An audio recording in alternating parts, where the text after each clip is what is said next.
Bonjour à tous. Aujourd'hui, on va parler de l'activité tableau. Idéal pour mettre en place une session de brainstorming efficace, organiser vos idées, briser la glace et plus encore, le tableau est une activité chez Picast que vous pouvez utiliser de 1000 façons différentes. Alors, comment ça marche? Le tableau offre une interface intuitive et facile à utiliser avec la possibilité de regrouper les idées par colonne, d'effectuer un vote pour les idées les plus pertinentes et d'exporter ou d'envoyer instantanément les résultats du brainstorming. Vous pouvez choisir entre deux formats pour votre session de brainstorming, direct ou tour à tour. Le format direct permet à vos participants de diffuser leurs idées instantanément, tandis que le format tour à tour leur donne la possibilité de préparer leurs idées en amont avant de les partager.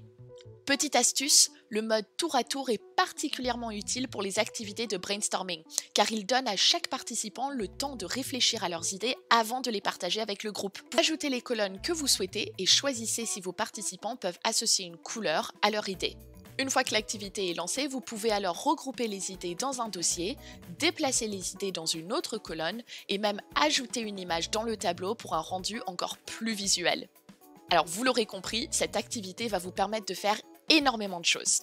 Par exemple, vous pouvez utiliser le tableau pour briser la glace et créer une atmosphère de collaboration dès le début de la session. Un modèle Picast que j'aime particulièrement est le modèle carte postale. Ici, l'idée est de partager une photo avec un petit texte en dessous pour s'exprimer sur un sujet. Chacun va pouvoir venir s'exprimer d'une manière créative et originale et vous pourrez ensuite échanger sur le choix des images pour comprendre le choix de votre collaborateur. Le tableau est aussi une activité clé pour faciliter la prise de décision collective. Alors en activant la session de vote dans les paramètres de l'activité, vous permettez à vos participants de voter pour les idées qu'ils préfèrent d'une manière simple et rapide. Vos participants vont alors pouvoir venir voter en attribuant un nombre de pouces, aussi appelé des likes, ou alors en distribuant un nombre de points à chaque idée. Une fois que tout le monde a participé, il vous suffit de cliquer en bas à droite de votre écran pour voir les résultats du vote. Le tableau, c'est aussi une plateforme pour collecter et organiser les idées en temps réel, ce qui est idéal pour animer une session de brainstorming. Je vous encourage à utiliser des modèles comme la matrice Ansoff, les dessins croisés ou encore le modèle Brainstorming qui facilite le partage d'idées et s'adapte à la taille de votre groupe. Et enfin, le tableau vous permet aussi de transformer vos idées en actions et en décisions. Alors lors d'une rétrospective par exemple, laissez les membres de votre équipe partager les points forts du projet mais aussi les axes d'amélioration.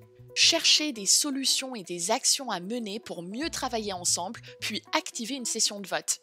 À la fin du vote, transformez les meilleures idées en actions ou en décisions en cliquant sur les 3 petits points juste ici. Cela vous permet d'attribuer les tâches aux membres de votre équipe, mais aussi de garder une trace de tous les échanges qui ont eu lieu au sein de la réunion. Vous pouvez alors retrouver toutes les actions à mener ainsi que les décisions prises lors de la réunion dans l'espace Action de Picast.